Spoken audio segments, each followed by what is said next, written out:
200 रथ, 200 विधानसभाओं में 75,000 किलोमीटर का सफर करते हुए 20,000 चौपाल लगाएंगे, 20,000 नुक्कड़ सभाएं करेंगे, 20,000 स्थानों पर जनसंपर्क करेंगे और लगभग 2 करोड़ जनता तक अपनी आवाज पहुंचाएंगे और उनका आक्रोश सुनेंगे, उनसे जनसंपर्क करेंगे।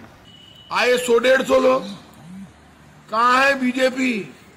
बड़े बड़े डायलॉग मारने वाले राष्ट्रीय अध्यक्ष जेपी नड्डा जी के साथ प्रभारी अरुण सिंह जी, प्रदेश अध्यक्ष, विपक्ष नेता, उपनेता, सारे एमएलए राजस्थान के, सारे एमपी मिलकर 150 लोग नहीं जुटा पाए बीजेपी के लोग। इससे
में स्वागत है आपका। मैं हूं योगेंद्र, आप देख रहे हैं खास खबर। और खास खबर में हम बात करेंगे जयपुर में भाजपा के राष्ट्रीय अध्यक्ष जेपी नड्डा के दौरे की। नड्डा जी का दौरा जन आक्रोश यात्राओं के लिए था। 51 रथ यहां से रवाना किए गए हैं, पूरे प्रदेश में घूमेंगे। 75,000 किलोमीटर की यात्रा तय की जानी है। 200 विधानसभा क्षेत्रों में जाएंगे। सबके प्रभारी नियुक्त कर दिए गए हैं और ये जनता के बीच जाने का मकसद बीजेपी का साफ है। 2023 में चुनाव होगा राजस्थान में और ये चुनाव की दृष्टि से काफी महत्वपूर्ण है। सरकार के इधर 4 साल पूरे इसी महीने हो रहे हैं। 17 तारीख को अशोक गहलोत जी ने शपथ ली थी और उनके 4 साल कंप्लीट होंगे। बीजेपी तब तक ये रथ यात्राएं कंप्लीट कर चुकी होंगी और उसी दरमियान एक यात्रा और चल रही होगी जो भारत जोड़ो यात्रा राहुल गांधी की। कांग्रेस उससे काफी उत्साहित है। खैर, लेकिन बात जन आक्रोश यात्रा की करेंगे हम। नड्डा ने लगातार हमले बोले, कहा कि सरकार की विदाई है, ये रथ उसके हैं और उसी के साथ उन्होंने ये भी कहा कि सबसे ज्यादा महंगाई राजस्थान में है, बिजली की दरें महंगी हैं, पेट्रोल डीजल महंगा है, कानून नाम की कोई चीज नहीं है, बेटियां सुरक्षित नहीं है, बेरोजगारी का आलम बढ़ता आप सब देख रहे हैं, कई चीजें। खैर, जवाब कांग्रेस को देना है। उधर प्रताप सिंह खाचरियावास ने हमला बोला है कि कुर्सियां बयां कर रही हैं कि जेपी नड्डा जी को लेकर के भाजपा और आम जनता कितनी सीरियस है। चलिए हम चर्चा शुरू करेंगे। हमारे साथ कांग्रेस के वरिष्ठ नेता आर तिवारी साहब हैं, जितेंद्र श्रीमाली जी भाजपा से हमारे साथ है, हमारे सहयोगी अनिल हमारे साथ में हैं। जितेंद्र जी, आपके पास आना चाहूंगा। जेपी नड्डा साहब आए, पार्टी के राष्ट्रीय अध्यक्ष हैं, पार्टी के सुप्रीमो हैं और कांग्रेस पर अटैक किया, सरकार पे अटैक किया, यूपीए गवर्नमेंट की कुछ चीजों को लेकर के उन्होंने करप्शन को लेकर के काफी कुछ निशाने साधे। कांग्रेस का यह कहना है कि कुर्सियां खाली थी, पार्टी के राष्ट्रीय अध्यक्ष आए और वो देख करके खुद ही इस बात को लेकर के अचंभित थे कि जयपुर में क्या हो रहा है, इस वजह से वो लेट पहुंचे। ये कांग्रेस का आरोप है। देखिए, ये कांग्रेस का आरोप है और प्रताप सिंह, विशेषकर जी प्रताप सिंह जी खाचरियावास का आरोप है। और खाचरियावास हमेशा जो है वो किसी न किसी प्रकार से इस प्रकार के वक्तव्य देकर के, उनकी मजबूरी है कि वो इस प्रकार के वक्तव्य देकर के सुर्खियों में बने रहना चाहते हैं, क्योंकि उन्होंने स्वयं ने 4 साल तक तो खुद ने कोई काम किया नहीं। खुद के विधानसभा क्षेत्र में चुनाव हारने की स्थिति बन रही है, इसलिए इस प्रकार के वक्तव्य देकर के वो सस्ती लोकप्रियता हासिल करना चाह रहे हैं। पर आपको मैं बता देना चाहता हूं कि पिछले 4 वर्षों के अंदर राजस्थान के अंदर जिस प्रकार से जनता के अंदर आक्रोश है और यह यात्रा जो है करीब 75,000 जो है वो उस पर चलेगी, 75,000 किलोमीटर की ये यात्रा रहेगी और करीब 200 स्थानों के ऊपर ये सभाएं होगी इसकी और नुक्कड़ नाटक और जनसंपर्क के माध्यम से जनता की जो आम पीड़ाएं हैं उनको कलेक्ट करके हम अशोक गहलोत साहब का बुझाएंगे कि जो अशोक गहलोत साहब ये कहते हुए आए थे राहुल गांधी जी की यात्रा निकल रही है भारत जोड़ो, और उस भारत जोड़ो के अंदर राहुल गांधी से जनता पूछना चाहती है कि आप जब पिछली बार जब चुनाव के समय आए थे तो उन्होंने गिनतियां गिन करके कहा था कि राजस्थान के समस्त किसानों का कर्जा माफ किया जाएगा। तो हमने पूछेंगे उनसे कि क्या कर्जा इतने साल बाद में भी, 4 साल बाद में भी माफ हो गया। जनता ये पूछेंगी कि उत्तर प्रदेश के अंदर 97 रुपए के अंदर पेट्रोल मिल रहा है, राजस्थान के अंदर 108 रुपए के अंदर पेट्रोल क्यों है? आपने वेट के अंदर पेट्रोल का क्यों नहीं दाम कम किए? आपने भामाशाह योजना को नाम बदल करके आपने रख दिया, आपने चिरंजीवी योजना का नाम बदल दिया और अन्नपूर्णा का नाम बदल के इंदिरा गांधी रसोई योजना कर दी। ये नाम बदल के अपनी ये लोकप्रियता, सस्ती लोकप्रियता जिस प्रकार से कर रही है और राजस्थान के अंदर जिस प्रकार से अशोक गहलोत और पायलट साहब के बीच में जो संघर्ष चल रहा है, वो संघर्ष हमने देखा है कि इस राजनीतिक क्षेत्र के अंदर सबसे बड़ी जो गाली होती है वो होती है गद्दार की गाली। और जब एक नेता दूसरे नेता को गद्दार, निकम्मा, नकारा कहने लग जाए तो कांग्रेस की स्थिति किस प्रकार की है ये राजस्थान की जनता देख रही है। जितेंद्र जी, ये भी रथ यात्रा का एक मजमून होगा, उसमें बताई जाएगी ये भी। देखिए, ये सारी बातें जो है वो जनता अपने आप ही, जनता खुद जब लोगों से हम जनसंपर्क में हम संपर्क करेंगे तो लोगों से हम कहेंगे कि आपकी जो भी पीड़ा है, आप ये देखिए कि राजस्थान के अंदर पिछले 3 वर्ष में नंबर 1 के ऊपर अपराध के अंदर हो गया। ये इन्हीं मुख्यमंत्री जी के पास में गृह मंत्रालय भी है, इन्हीं के पास में मुख्यमंत्री का भी दायित्व है। ये सारे बड़े बड़े दायित्व लेने के बावजूद राजस्थान जो है वो कानून व्यवस्था में जवाब जीरो हुई है। तिवारी जी बेचैन है, आपको जवाब देंगे। तिवारी जी, सारे सवाल मैं रिपीट करूंगा, समय बर्बाद होगा। आपने सुना जो आरोप लगा रहे हैं और वही आरोप मंच से जेपी नड्डा जी, वसुंधरा राजे और सतीश पूनिया ने भी लगाए। योगेंद्र भाई, जितेंद्र श्रीमाली एक अच्छे आदमी है, भोले आदमी है, गलत पार्टी में चले गए, मैं इनका बहुत सम्मान करता हूँ। और सवाल ये कि क्या कर रहे हैं 51 रथ निकाल करके उन्होंने स्लोगन किया दिया है, जन आक्रोश। और योगेंद्र जी, जनता का जन यानी जनता, आक्रोश यानी रोष, लिटमस टेस्ट है। जितेंद्र श्रीमाली जी, 5 तारीख को, आज आपने 1 दिसंबर को जन आक्रोश रैली की शुरुआत कराई और पन्ना प्रमुख से लेकर के राष्ट्र प्रमुख को बुला लिया आपने। 5 तारीख को आपका उम्मीदवार वहां हार रहा है, ये मैं आज दावा कर रहा हूं, भविष्यवाणी कर रहा हूं। आप जिता रहे हो क्या? अरे जन आक्रोश तो था भारतीय जनता पार्टी की, जब वसुंधरा राजे मुख्यमंत्री थी। आपके शासन में हमने विधानसभा के उपचुनाव जीते, हमने लोकसभा के उपचुनाव जीता। 8 विधानसभा के उपचुनाव में जितेंद्र श्रीमाली रुदाली पार्टी के प्रवक्ता बनकर के बात मत करो। जनता के बीच में जनता जो चाहती है फैसला देती है। कानून व्यवस्था खराब है, महिलाओं के साथ अत्याचार हो रहा है, महंगाई की दर बढ़ी हुई है, पूरा देश जानता है। 60 रुपए का पेट्रोल 40 का देने वाला नरेंद्र मोदी आज हमको आंखों में आंसू ला रहा है। 109 का पेट्रोल दिला करके 35 का डीजल दिलाने वाला, 100 रुपए में देश का किसान और आम आदमी। मेरी मां बहनों को आपने कहा था नहीं सहेंगे महंगाई की मार। अब की बार मोदी सरकार 400 का सिलेंडर, आपके देश के नेता सड़कों पर बैठ जाते थे सिलेंडरों को लेकर के। आज आप 1056 रुपए का सिलेंडर दे रहे हो, आपके घर में भी सिलेंडर काम आ रहा है। कोई आर्थिक पैसा आपको अडानी अंबानी तो दे नहीं रहा। फिर कह रहा योगेंद्र भाई, आज आपके यहां राष्ट्र के प्रमुख जेपी नड्डा साहब आए। आज आपने छोटा सा मैदान चुना आदर्श नगर का, आपने क्या किया वहां? आपके 1500 कुर्सियों का आप भर नहीं पाए। राष्ट्र प्रमुख आया, 11:30 बजे आपकी रैली का उद्घाटन था। आपने उसको, जब आपके कार्यकर्ता ही नहीं गए तो आपने उसको 1:30 बजे कर दिया। पूरा देश जानता है, राजस्थान की जनता जानती है कि हमने अब की बार अशोक गहलोत जननायक के नेतृत्व में जनता की सामाजिक सुरक्षा की हमने किया है। 10 लाख रुपए का बीमा। एक बात जानना चाहता हूं तिवारी साहब, आपने कहा कि सूरज मैदान को चुना है, छोटी जगह है, वो भर जाएगी, लेकिन मुझे एक चीज बताइए कि आप लोग भी रामलीला मैदान में बहुत सारा उसको उपयोग किया हुआ है। तो राहुल गांधी जी की सभा मैंने रामलीला मैदान में देखी हुई है। क्या माना जाए, इससे जगह का कोई असर पड़ता है नेता? योगेंद्र जी, ये कितने झूठों की पार्टी है। 50,000 कार्यकर्ता इन्होंने प्रमुख बना रखे, प्रमुख।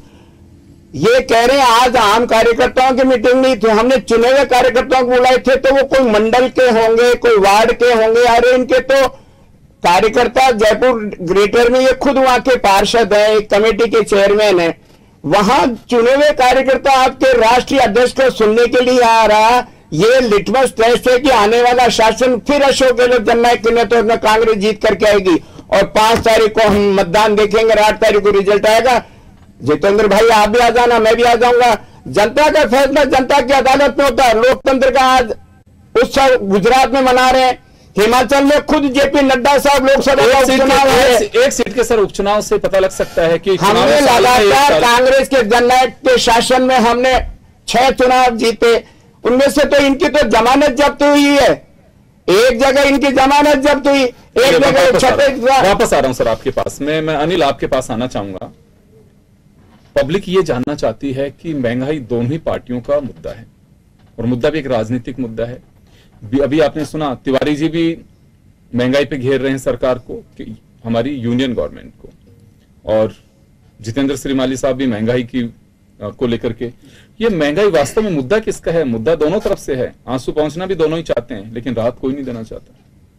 देखिए बिल्कुल, और खासतौर से अगर खाद्य पदार्थों के साथ साथ डीजल पेट्रोल की भी जो महंगाई यहाँ पर देखी जाए, कमर तोड़ रही है। सिलेंडर 1000 के पार है और रसोई का बजट इससे कहीं ना कहीं बिगड़ भी रहा है। उम्मीद केंद्र सरकार से ही की जा सकती है। हालांकि हमने देखा कि जेपी नड्डा जब आज संबोधन कर रहे थे पेट्रोल डीजल की कीमतों को लेकर वेट कम करने की मांग, हालांकि जरूर है राज्य सरकार अगर राहत दी जाए, यहाँ पर राहत देकर केंद्र से मांग रखी जा सकती है। गहलोत सरकार एक पहल कर सकते हैं, 5 रुपए 10 रुपए की राहत देने के बाद में एक अपील केंद्र सरकार मोदी जी से कर सकते हैं कि हमने ये कदम बढ़ाया है, जनता राजस्थान की जो है वो महंगाई से त्रस्त है, आपकी उम्मीदों के अनुसार वेट कम किया गया, अब अगर आप एक्साइज ड्यूटी कम करते हैं तो राजस्थान की जनता को और यहाँ पर राहत मिल सकती है। लेकिन हम देख रहे हैं सियासत हो रही है, दोनों तरफ कह रहे हैं कि महंगाई की मार है, जनता प्रताड़ित है, लेकिन पीड़ित और प्रताड़ित जनता के लिए आगे सुलह कौन लेके आ रहा है, कदम कौन बढ़ा रहा है ये शायद देखने को नहीं मिल रहा है, क्योंकि जनता तो महंगाई की मार सह रही है और उम्मीद भी राहत की दरकार है वो कहीं दिखाई नहीं दे रही जी। तो इस राहत की उम्मीद में जनता भी आखिरकार राहत उनके लिए कब बरसेगी? क्या चुनावी साल में राहत बरसेगी या चुनाव से ठीक पहले भी सरकार कुछ कदम यहां पर बढ़ाएगी? क्योंकि ये आक्रोश यात्रा, जन आक्रोश यात्रा बीजेपी निकाल रही है, इसमें भी बड़ा कदम ये कहा जा सकता है कि गहलोत सरकार की जो कमियां हों, कुछ कमी रह गई हो, कुछ योजनाओं की कमी रह गई हो, उनकी शिकायत पेटिका के माध्यम से सुझाव भी ले जाएंगे। लेकिन आक्रोश जनता का जो है वो इन 4 सालों का नहीं, इन 4 साल से पहले का भी हो सकता है, पिछली गवर्नमेंट का भी हो सकता है। तो उसको लेकर भारतीय जनता पार्टी ने क्या कदम बढ़ाया? क्योंकि आज जब जनसभा हो रही थी, पूर्व मुख्यमंत्री वसुंधरा राजे जी ने आक्रोश यात्रा के साथ साथ जिक्र किया कि भाजपा की जो सौगात हैं, जनता को जो दी हुई सौगातें हैं, उनकी चर्चा भी जनता के बीच में करें। अक्सर जनाक्रोश यात्राओं की जो चर्चा अब तक हुई है उसमें बीजेपी की ओर से पहल नहीं हुई है कि हम बीजेपी के जो अच्छे काम हैं उनको भी जाकर गिनाएं। ये कहीं ना कहीं एक बड़ी बात है, ये बड़ा चर्चा का विषय है कि वसुंधरा राजे को खुद को ये बात कहनी पड़ी कि पिछली सरकार जो हमारी रही है उसके भी काम को लेकर के आप जनता के बीच बताएं। कभी आपकी ओर से ये नहीं कहा जाता है, मैं बहुत बार सुनता हूं कि केवल बस मोदी जी की जिक्र किया जाता है कि केंद्र ने ये दिया, केंद्र ने ये दिया। आपकी सरकारें रही हैं, भैरव सिंह शेखावत की सरकारें, अंत्योदय योजना उस वक्त की लागू की हुई है, वसुंधरा राजे के टाइम पे भी काम होंगे, उन्होंने 2 कार्यकाल राजस्थान के पूरे किए हैं। लेकिन मैं कभी आपकी पार्टी के मन से कभी सुनता नहीं हूं कि हाँ पूर्ववर्ती सरकार हमारी थी जिसने ये काम किया। वसुंधरा राजे को खुद को कहना पड़ा कि जनाक्रोश के साथ साथ अपनी योजनाओं को भी बताइए, तो ये आउट ऑफ सिलेबस क्यों है? ये देखिए ऐसा नहीं है। पिछली बार जब अमित शाह जी जयपुर आए थे तब उन्होंने, वसुंधरा जी वहीं बैठी हुई थी और उन्होंने वहीं इस बात का जिक्र करते हुए इस बात को चर्चा की थी कि स्वाभाविक रूप से जब जन आक्रोश के रूप में जाते हैं तो वर्तमान में जो सरकार चल रही है और वर्तमान में सरकार की जो नीतियां हैं उसकी सरकार जब जनता जो चर्चा करती है तो वो पिछली सरकारों से तुलना करके ही चर्चा की जाती है। हम आज अपराध के आंकड़े दे रहे हैं तो पिछली सरकार के समय में और अब की सरकार के समय में कितना बड़ा अंतर आया। पहले जो शेड्यूल कास्ट के जो SC/ST के जो लोग थे उनके ऊपर जो अत्याचार के मामले दर्ज होते थे उनके ऊपर और अब जो दर्ज हो रहे हैं उनकी तुलना की जाती है। तो स्वाभाविक रूप से जब तुलना की जाती है तो जन आक्रोश के रूप के अंदर जो वर्तमान स्थिति है उसको बताया जाता है। इसलिए ये कहना ये इस प्रकार ठीक नहीं है, क्योंकि अमित शाह जी ने पिछली बार भी इस बात का जिक्र किया था कि वसुंधरा जी के समय में राजस्थान के अंदर भारतीय जनता पार्टी ने किस प्रकार से अच्छे कार्य किए थे वो सारे। और आज भी जो कई योजनाएं चल रही है, अब अन्नपूर्णा योजना भी हमने उस समय पहले भी चालू करी, भामाशाह योजना चालू करी और आज जो है वो नाम बदल करके अशोक गहलोत साहब ने पकड़ दिया। और अब ये झूठ की पराकाष्ठा देखो, वो ये कह रहा है कि इसको पूरे देश में लागू करें। पूरे देश में तो हम बीजेपी ने जहां जहां बीजेपी की सरकारें हैं वहां सारी योजनाएं ये लागू है। आप नाम बदल के, मेरा सवाल ये नहीं, हर जगह इंदिरा गांधी का नाम डाल करके उससे कोई योजना का सवाल मेरा ये है कि जन आक्रोश के साथ साथ, यात्रा के साथ साथ वसुंधरा जी की मुझे लगता है कि पीड़ा झलकी कि आप सरकार के काम भी गिनाइए पूर्ववर्ती सरकार के।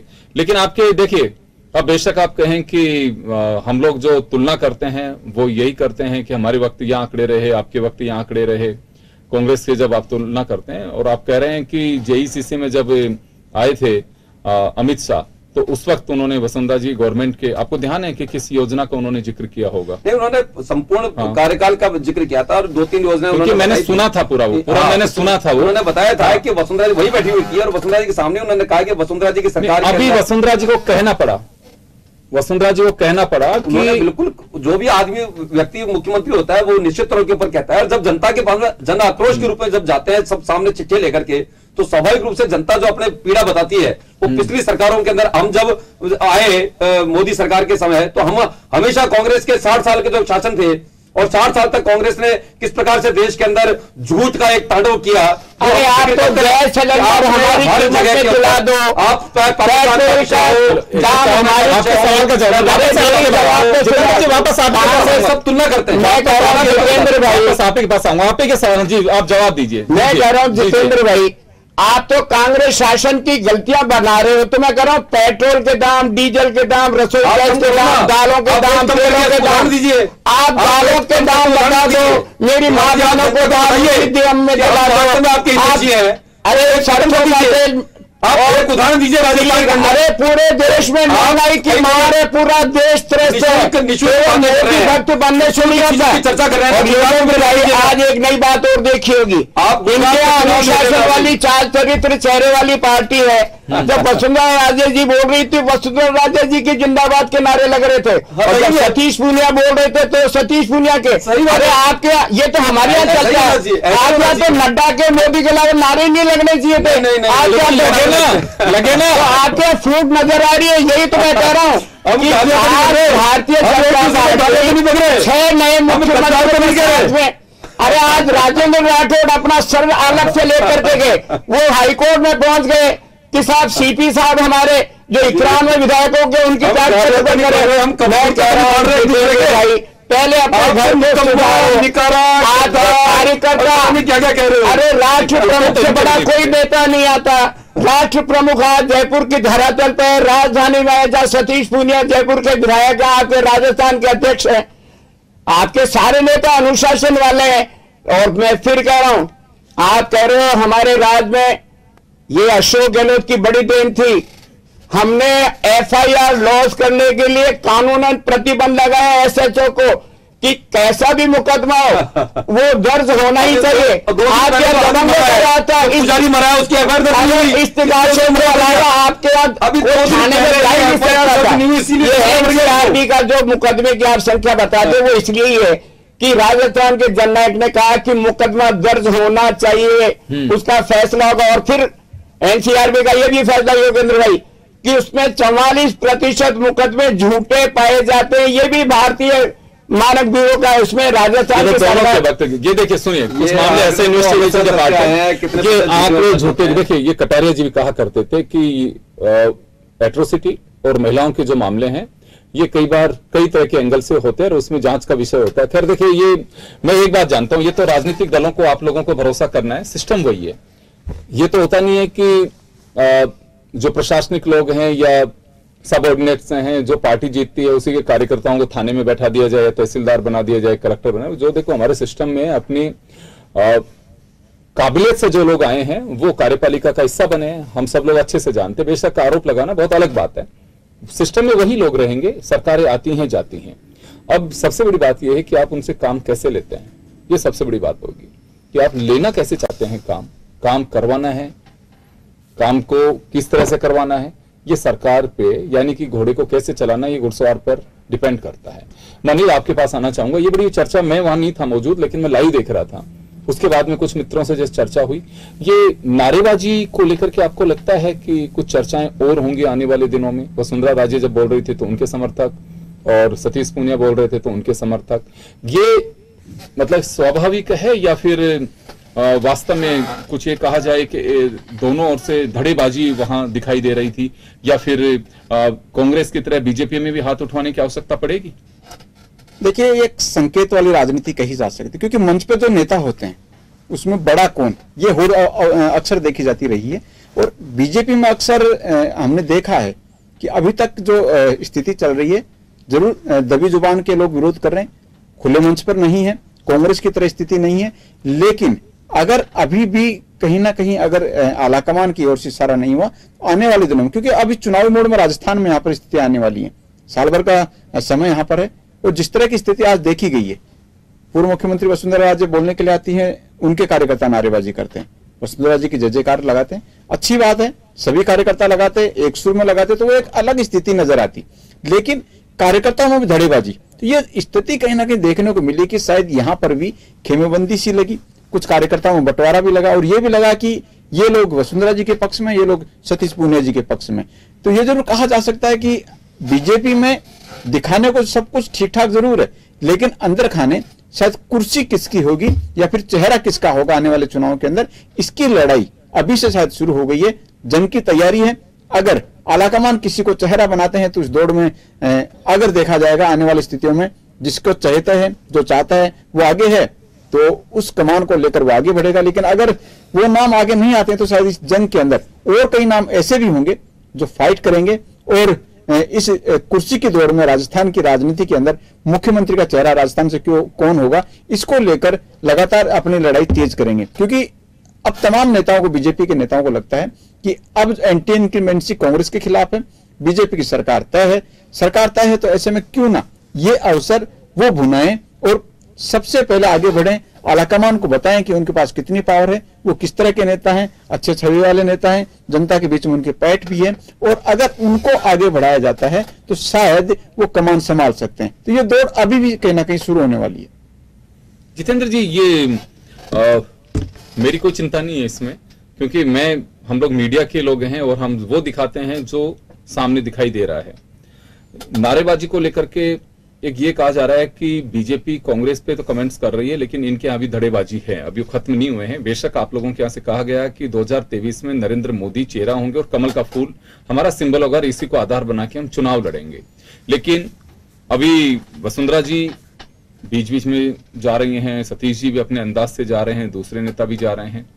तो ये सब कुछ क्या लगता है, कार्यकर्ताओं पे कुछ असर आता है या फिर आप कहेंगे कि नहीं ऐसा कुछ भी नहीं? मैं आपको एक बात कह रहा हूँ कि जैसे कि आप खुद ही एक बात बोल रहे हैं, हाँ। उसको आपका देखने का नजरिया अलग अलग प्रकार से है।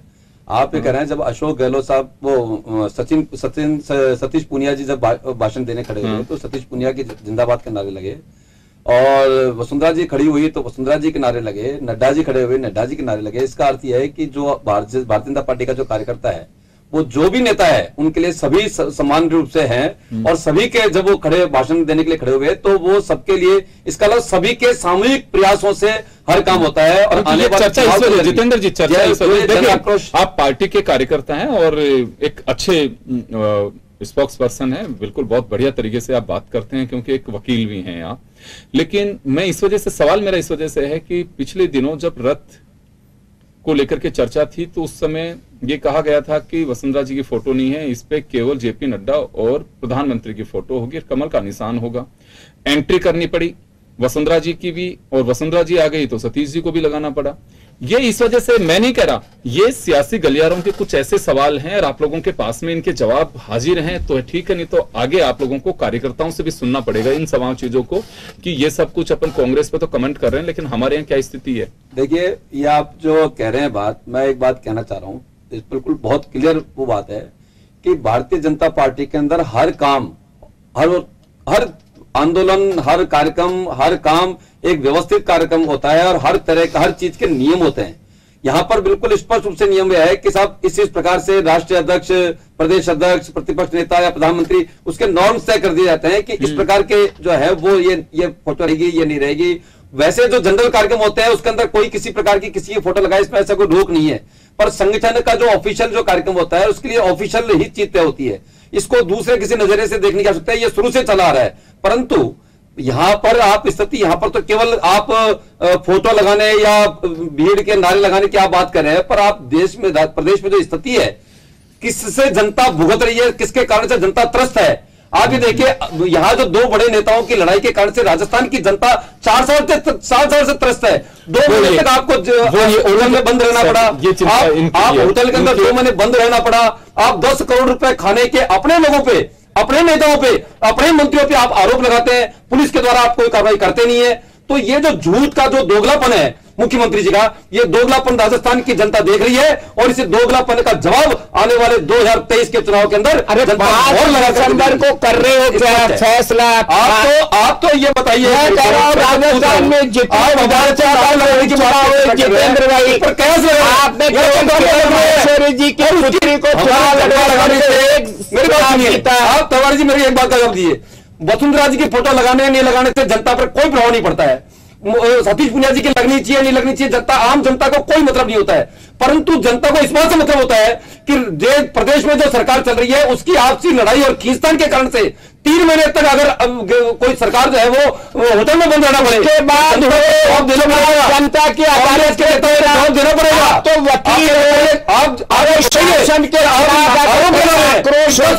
मंत्री खा गया, आपकी सरकार है, सारी पुलिस आपके अंदर में, जब आप कार्रवाई क्यों नहीं करते हो? ऐसे लोगों को उठा के जेल में बंद करिए। अरे मैं वकील साहब, आप लगाइए ना, लोग केवल मुंह के लोग बीमारी के लिए अंदर बोलना है की अदालत में जनता होती है, जनता की अदालत में ऐसे आप कार्रवाई करके दिखाइए, असली गांधी पार्टी के असली गांधी बनेंगे आप। आप ये जनता पार्टी राजस्थान में टुकड़े टुकड़े में बटी हुई है। तिवारी जी, गजेंद्र सिंह शेखावत की पार्टी है, राज्य की पार्टी है, पूरी सरकार दुनिया की पार्टी है। धारीवाल जी ने ये राजस्थान भारतीय जनता पार्टी के कितने नेता देखे हैं? आपके बताइए, मैं आपसे कह रहा हूँ दिलाने के बाद में सरकार कैसे काम कर रही है? आप बताइए मेरे को। अरे कानून के तहत काम कर रही है। अरे कर रही है ना जनता हम जा रहे हैं, आप भी वहाँ हो। अगर हम जीत जाएंगे आप क्या सोच के दिए? जनता की चिंता नहीं करी, टाइम हो चुका है। तिवारी साहब, समय हो चुका है, मैं माफी चाहूंगा, रोकना चाहूंगा। तो चलिए, जेपी नड्डा जी का जयपुर दौरा बाकायदा कार्यक्रम के तहत आए थे। उन्होंने जनाक्रोश यात्रा जो बीजेपी निकाल रही है, ये लगभग 10 दिन का सफर होगा इनका। 20,000 नुक्कड़ सभाएं हैं, 75,000 किलोमीटर की यात्रा तय की जाएगी। प्रभारियों को लगाया गया है, बीच बीच में बड़े लीडर्स जाकर के कहीं ना कोई कुछ सभाएं भी करेंगे। ये महत्वपूर्ण इस लिहाज से, इधर राहुल गांधी की भारत जोड़ो यात्रा रहेगी, उसी दौरान ये यात्राएं भी चलती रहेंगी। तो खैर चलिए, अपनी अपनी रणनीति है और यही समय चुना है। 17 दिसंबर को सरकार के 4 साल पूरे हो रहे हैं। उससे पहले बीजेपी ने ये कवायद शुरू की है। अब क्या असर रहेगा, क्या नहीं रहेगा, ये तो भविष्य के गर्व की चीजें, लेकिन हर पार्टी अपनी तरफ से पूरी कोशिश करती है कि हम जनता के बीच जाएं, हम हमारी बात को कह सकें और जनता के जहन में उतार सकें। अब उतरती किसकी है, ये वक्त तय करेगा 2023 में। चलिए, बहुत बहुत शुक्रिया तमाम अतिथियों का, और खास खबर में इतना ही। दीजिए इजाजत, नमस्कार।